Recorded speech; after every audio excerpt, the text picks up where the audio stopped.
Welcome to the overview of antidepressant medications. These medications are designed to alleviate depression by correcting imbalances in neurotransmitters in the brain.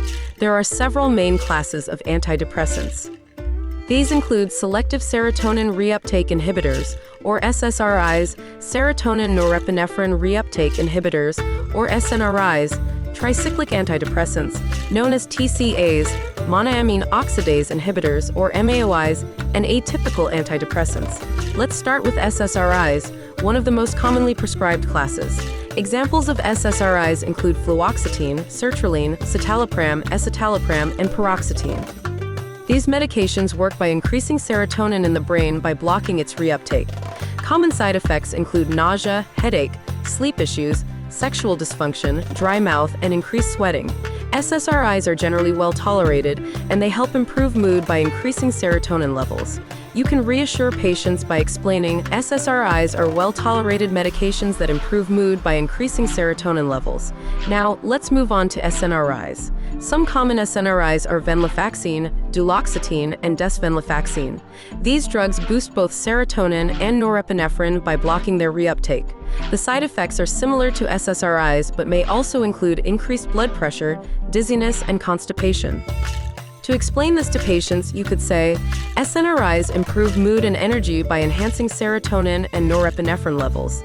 Next, tricyclic antidepressants, or TCAs, include amitriptyline, nortriptyline, imipramine, and clomipramine.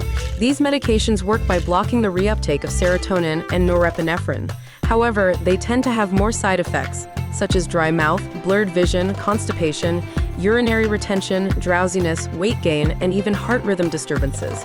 You might explain, TCAs are effective but may have more side effects, so they're often used when other medications haven't worked. Moving on to monoamine oxidase inhibitors, or MAOIs. Examples include phenelzine, tranylcypromine, and isocarboxazid. These medications inhibit monoamine oxidase, an enzyme which increases neurotransmitter levels in the brain. However, MAOIs require strict dietary restrictions and can cause side effects like dizziness, sleep disturbances, weight gain, and sexual dysfunction. You could explain to patients, MAOIs are effective but require careful dietary management and are used when other treatments haven't worked. Finally, we have atypical antidepressants, which include bupropion, mirtazapine, and agomelatine. The mechanisms vary by drug, affecting dopamine, norepinephrine, and serotonin. For example, bupropion may cause insomnia and a dry mouth, while mirtazapine often leads to sedation and weight gain. Agomelatine may cause headaches and dizziness, but can improve sleep. Explain to patients, atypical antidepressants work differently and may be suitable if other medications haven't worked or if you have specific symptoms. Now, let's discuss the duration of treatment. For most patients, antidepressants should be continued for at least 6 months after symptoms improve to prevent relapse. For those with recurrent depression, longer-term use may be recommended.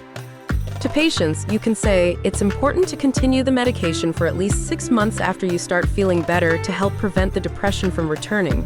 Managing side effects is crucial in ensuring adherence to treatment. Most side effects are mild and temporary, often improving after a few weeks. If patients experience troublesome side effects, they should consult their doctor before stopping the medication. Explain to patients, some side effects may occur initially but often lessen over time. Please let me know if they become bothersome.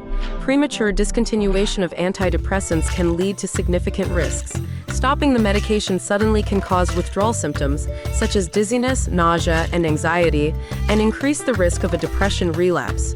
For patient safety, a gradual taper is recommended. Explain to patients, stopping suddenly can cause symptoms and a relapse. We'll taper safely when ready. Supporting adherence is key to successful treatment. Strategies like setting reminders or addressing barriers to medication use can be helpful. Encourage patients to reach out if they have trouble taking their medication.